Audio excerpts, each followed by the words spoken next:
নবীজির স্ত্রীগণ আমাদের মা, উম্মাহাতুল মুমিনিন। নবীজির মেয়েরা কি তাহলে মা হবেন? তাদেরকে কি আমরা মা বলবো? ভাইরা মা, কোরআনে কারীমে আল্লাহ রাব্বুল আলামিন বলেছেন, ওয়া আজওয়াজুহু উম্মাহাতুকুম। নবী করিম সাল্লাল্লাহু আলাইহি সাল্লামের স্ত্রীগণ, পত্নীগণ, সহধর্মিণীগণ, তারা হলেন তোমাদের মা, তারা হলেন তোমাদের। নবী করিম সাল্লাল্লাহু আলাইহি সাল্লাম আমাদের জন্য আধ্যাত্মিক এবং রূহানি পিতা তুল্য, এবং তার স্ত্রীগণ হলেন আমাদের মায়ের মতো মর্যাদার দিক থেকে। শুধুমাত্র মর্যাদার দিক থেকে না, বিধানগতভাবেও। এই জন্য নবী করিম সাল্লাল্লাহু আলাইহি সাল্লামের ওয়াফাতের পর তার স্ত্রীদেরকে কোনো উম্মত বিবাহ করা জায়েজ নাই, হারাম, যেহেতু মা হিসেবে আল্লাহ তাআলা কোরআনে ঘোষণা দিয়েছেন। এই জন্য নবী সাল্লাল্লাহু আলাইহি সাল্লামের ওয়াফাতের পর তার কোনো স্ত্রীকে পৃথিবীতে কোনো পুরুষ বিবাহ করে নাই। কিন্তু তাই বলে নবীজির স্ত্রী যদি মা হয়, তার নবীজির মেয়েরা কিভাবে মা হতে পারে? আমাদের দেশে অনেকে অজ্ঞানতাবশত বলে মা ফাতেমা, বলে কি বলে না? মা ফাতেমার জারি গান শুনছেন আপনারা? ছোটবেলা আমরা বহুত শুনছি, ক্যাসেটের মধ্যে জারি গান চলতো না?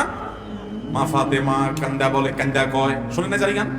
আরে ভাই, মা যদি আয়েশা হয়, মা যদি খাদিজা হয়, তাহলে তার মেয়ে আবার মা হয় কিভাবে?